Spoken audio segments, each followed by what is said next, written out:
Good afternoon student. Good afternoon ma'am. ঠিক আছে, বসো বসো। তোমরা সবাই কেমন আছো? ভালো আছো তো?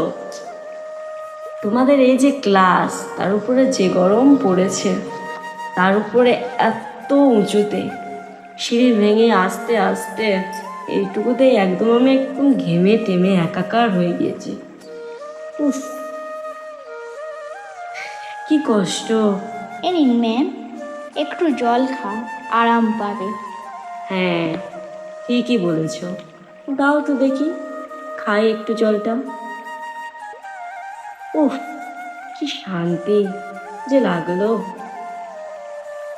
আচ্ছা, এই জল তো খেলাম, তোমরাও জল খাও।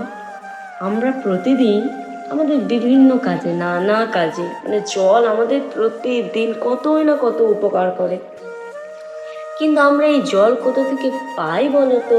কল থেকে পাই ম্যাম, পুকুর থেকেও তো পাই ম্যাম।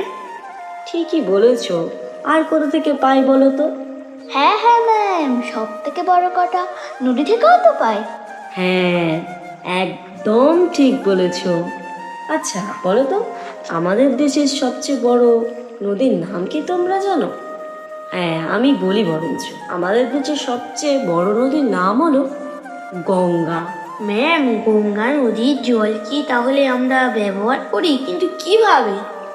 হ্যাঁ, খুব ভালো কথা।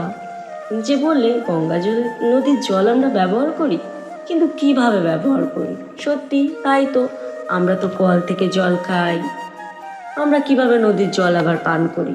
এটা কিভাবে সম্ভব? তোমরা বাড়িতে দেখবে যে তোমরা এখন ট্যাবে জল খাও, মিনারেল ওয়াটার, তারপর বোতলে জল খাও কিনে, 10 টাকা করে যে দাম। মিনারেল ওয়াটার কত কি ব্র্যান্ড আছে না? এই যে জলগুলো, এগুলো সব নদীরই জল।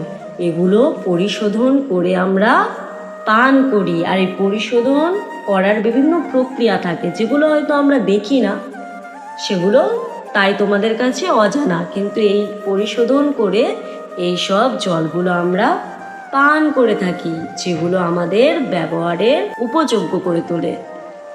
ম্যাম, আপনি তো বললেন গঙ্গা নদী আমাদের অনেক উপকার করে, আমরা তার জল পান করি, কৃষিতেও কাজে লাগাই।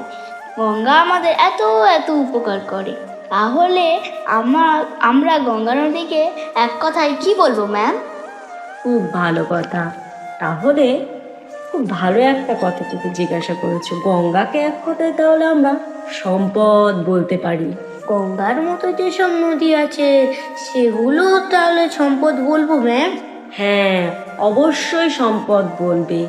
আর কারণটা তো তোমরা এখন অবশ্যই বলতে পারবে, তাই না? যে কি কারণ? কারণ গঙ্গা নদী আমাদের অনেক উপকার করে, আমাদের অনেক প্রয়োজন মেটায়। আবার সেই প্রাচীন সভ্যতার নদীকে কেন্দ্র করে নদীর তীরেই গড়ে উঠেছিল। বাহ, তোমরা খুব সুন্দর বুঝেছো, একদম ঠিক কথা বলেছো। তাহলে তোমরা কি চাইবে? যে এই গঙ্গার জল তাড়াতাড়ি নষ্ট হয়ে যাক এবং আমাদের ব্যবহার করতে অসুবিধা হোক?